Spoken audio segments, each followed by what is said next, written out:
I am cooking pakbit. Dapat ang pakbit may hipon.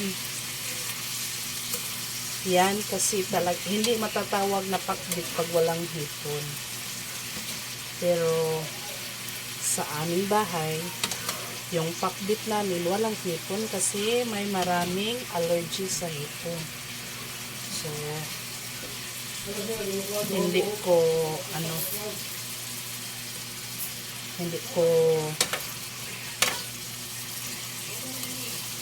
linagyan ng hipon. So, ang pakbit ko ay kalabasa,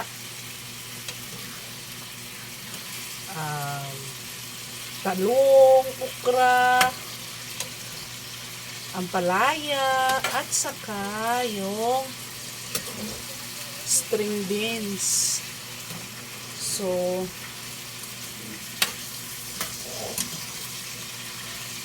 at ang for my para sa seasoning ko, magic sarap at saka si Mamacita's Oysters. Palagi itong present sa akin pag ako ang magluluto. Ito kasi ang nagdadala ng bida. So,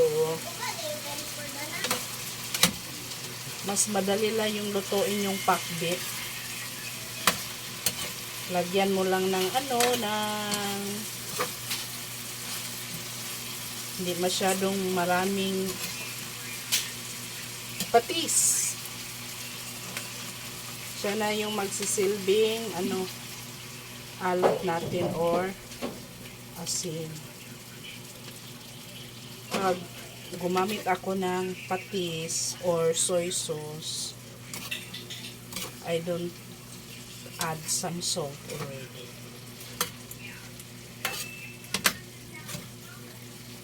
Ito ang ulam sa hapunan. Vegetables.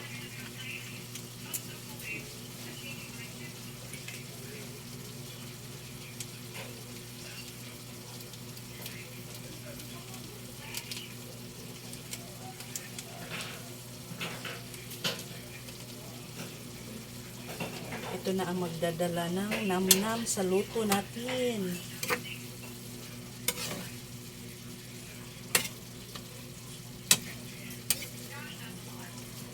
Pag andyan ang Mamacita's, busog lahat.